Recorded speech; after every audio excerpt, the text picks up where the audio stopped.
Good afternoon, everybody. Welcome to the Israel Brief, your date with me every Monday to Thursday as I take a look at those top stories making headlines in Israel and the region. And of course, the Israel Brief is brought to you by Lay of the Land.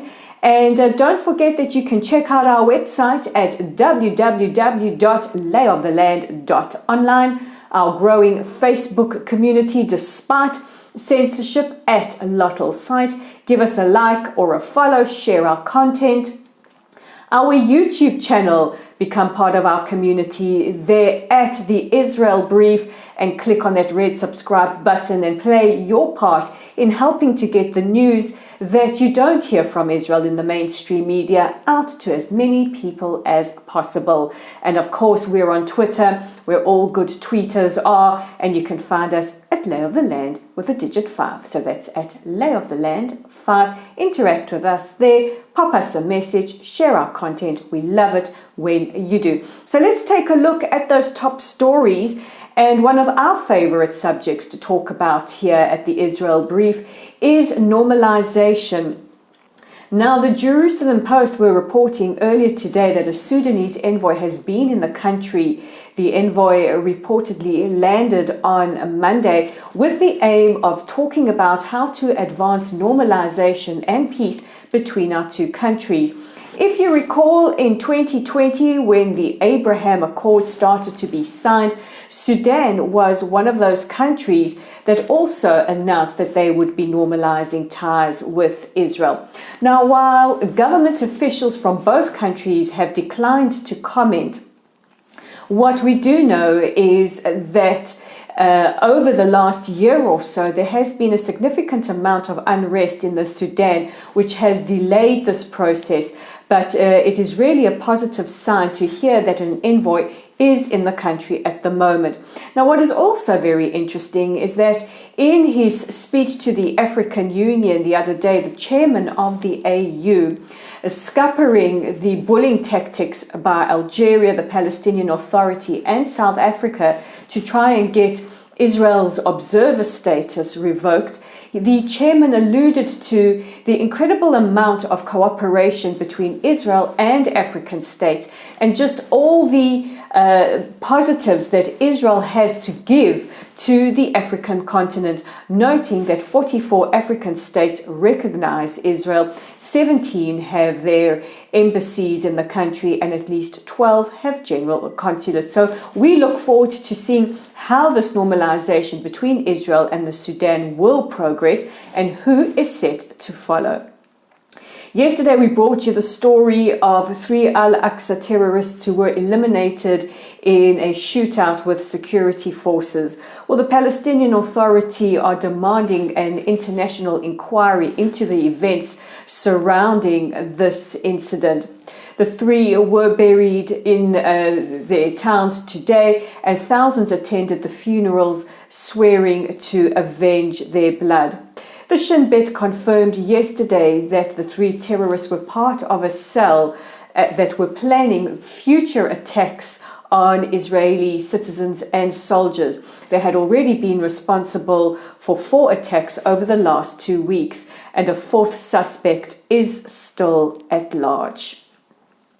In other news, and we spoke yesterday about online protests against Hamas in the They Kidnapped Gaza protests. Now, a similar event has been happening this time in Hebron in the West Bank. Although not online, thousands of Palestinians have been protesting what they see as a lack of services and the steep rise in commodities, necessary commodities, under the control of the Palestinian Authority.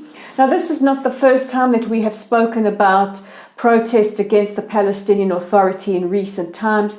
Just a couple of months ago, we covered the protests taking place accusing the PA of corruption and also wanting to know what happened to a journalist who was allegedly killed when being arrested by Palestinian Authority forces. It still remains to be seen what exactly happened during that arrest. And our final story takes us back to Amnesty International. Yes, I know many of us would rather like to have Amnesia International, but really this story we cannot make up. At the moment, the Senate Commission is hearing about the possibility, the normal hearings that any envoy has to endure or go through in order to take position in their proposed post. Well, at the moment, Dr. Deborah Lipstadt, probably one of the world's most renowned experts and scholars on Holocaust and anti-Semitism, is having her long overdue hearing heard by the Senate, and in particular the Foreign Relations Senate Committee.